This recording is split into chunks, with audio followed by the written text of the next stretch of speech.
नाशिकमधून ईव्हीएम यंत्रात बिघाड झाल्याचं कळतंय। बघा, नाशिकमधून देखील पुढची बातमी समोर येते। ईव्हीएम यंत्रात बिघाड झालेला आहे। सकाळी मतदान प्रक्रिया सुरू झाली आहे आणि काही वेळातच नाशिकमध्ये ईव्हीएम यंत्रात बिघाड झाल्याचं कळतंय। काही वेळापूर्वीच आपण ईव्हीएम यंत्रात बिघाड झाल्याची बातमी पाहिली होती पुण्यातून। त्याचसोबत आणखी काही 2 मतदार प्रभागातून असेच तक्रारी समोर आल्या होत्या आणि सध्या ही बातमी समोर येते नाशिकमधून।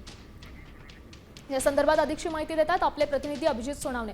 अभिजित, नेमका बिघाड काय आहे? किती वेळापासून हा बिघाड झाल्याचं समजलं?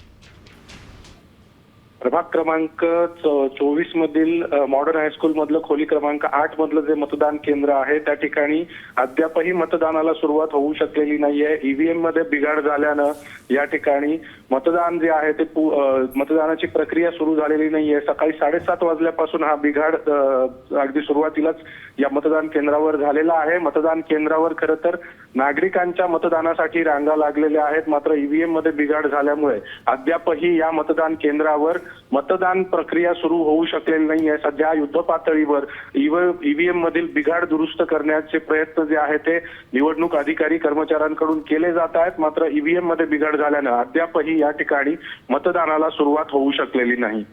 नक्कीच, धन्यवाद तुम्ही दिलेल्या या सविस्तर अपडेटसाठी। आपण पाहतोय नाशिकमध्ये ईव्हीएम यंत्रात बिघाड झालाय, अजूनही मतदान प्रक्रिया सुरू झालेली नाही।